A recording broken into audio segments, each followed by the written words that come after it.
আসসালামু আলাইকুম। কালকে হসপিটাল থেকে আসার সময় আমার এক প্রিয় আপু আয়াত সানজাদা আপু, উনি এই বাচ্চাটাকে অতিরিক্ত ভালোবেসে ফেলেছে। ওনার অন্তরের অন্তঃস্থলে বাচ্চাটাকে জায়গা দিয়েছে। উনি কালকে আসার সময় 1,000 টাকা দিয়ে বলল, ভাই আমি 1,000 টাকা দিতেছি, বাচ্চাটার আনার রস খাওয়াবেন, মালটার রস খাওয়াবেন, ডাবের রস খাওয়াবেন। সে অনেক দিন ধরে অসুস্থ ছিল, তার অনেক পুষ্টির অভাব।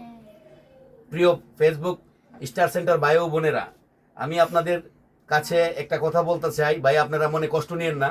আপনারা যদি আমার এই অসুস্থ বাচ্চার ভিডিওতে সেই স্টারগুলো দিতেন, আর এখান থেকে ভাই আমি একটা ইনকাম করতে পারতাম, তাহলে ভাই তার চিকিৎসাটা আমি খুব আরো সুন্দরভাবে, আমার কষ্টটা কম হয়ে যেত। ভাই ভাই আপনারা অনেক ভিডিওতে যান, লাইক শেয়ার কমেন্টস পান, ভাই আমার ভিডিওতে মিলিয়ন মিলিয়ন ভিউ হয়। ভাই আমার এই বাচ্চাটার জন্য মানুষ ভালোবাসে অতিরিক্ত। আমি সিএনজি চালাই বলে, আমি সিএনজি চালাই কষ্ট করে এই বাচ্চাটার চিকিৎসা চালাইতেছি বলে আমারও মানুষ ভালোবাসে, আমার বাচ্চাটারও মানুষ ভালোবাসে। ভাই ভাই আপনারা যদি আমার এই ভিডিওতে আইতেন ভাই, স্টার সেন্টার প্রিয় ভাইয়েরা, আপনারা গুছ হইন না ভাই।